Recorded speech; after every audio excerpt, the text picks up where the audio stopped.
Nightingale of India. She was born on February 13, 1879 in Hyderabad. In fact, I was just WhatsApping with my father and he said, "Oh yes, the Nightingale of India." Anyway, she has many firsts to her credit, including being the first Indian woman to become the president of the Indian National Congress and the first woman to become the governor of an Indian state. The partition of Bengal in 1905 drew her to join the Indian freedom struggle. She soon came into contact with major figures of the Indian freedom movement. In 1916, she published a biography of Muhammad Ali Jinnah titled The Ambassador of Hindu-Muslim Unity. In 1919, she became the Home Rule League's ambassador to England. In 1925, she was elected as the president of the Congress and traveled to New York.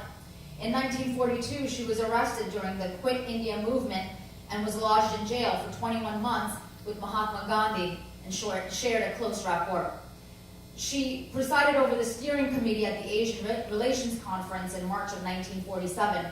After India became independent, she became the governor, the first Indian woman to do so. Her father was actually a school principal, the head of the College of Hyderabad, and her mother a poet.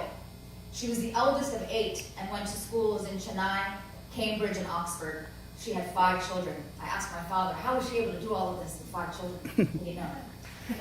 In addition to being a freedom fighter, she was a prolific poet. In 1905, the first volume of her collection of poems, The Golden Threshold, was published. 2 more volumes, The Bird of Time and The Broken Wing, were published in 1912 and 1917. She also published some other poetry books as well. You can Google her later. She died peacefully in her sleep on March 2nd, 1949. I'd like to read 2 of her poems, if that's okay. In Transience. Nay, do not grieve, though life be full of sadness. Dawn will not veil her splendor for your grief, nor spring deny their bright appointed beauty to lotus blossom and ashoka leaf.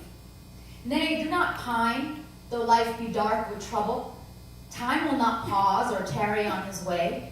Today that seems so long, so strange, so bitter, will soon be some forgotten yesterday. Nay, do not weep.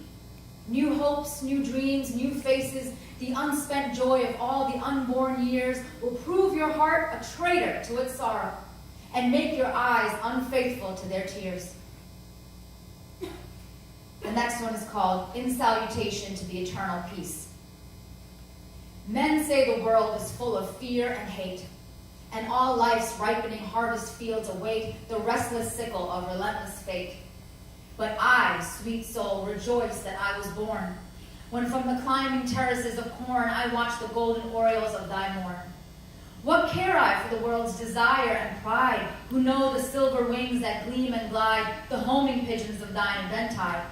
What care I for the world's loud weariness, who dream in twilight granaries thou dost bless with delicate sheaves of mellow silences?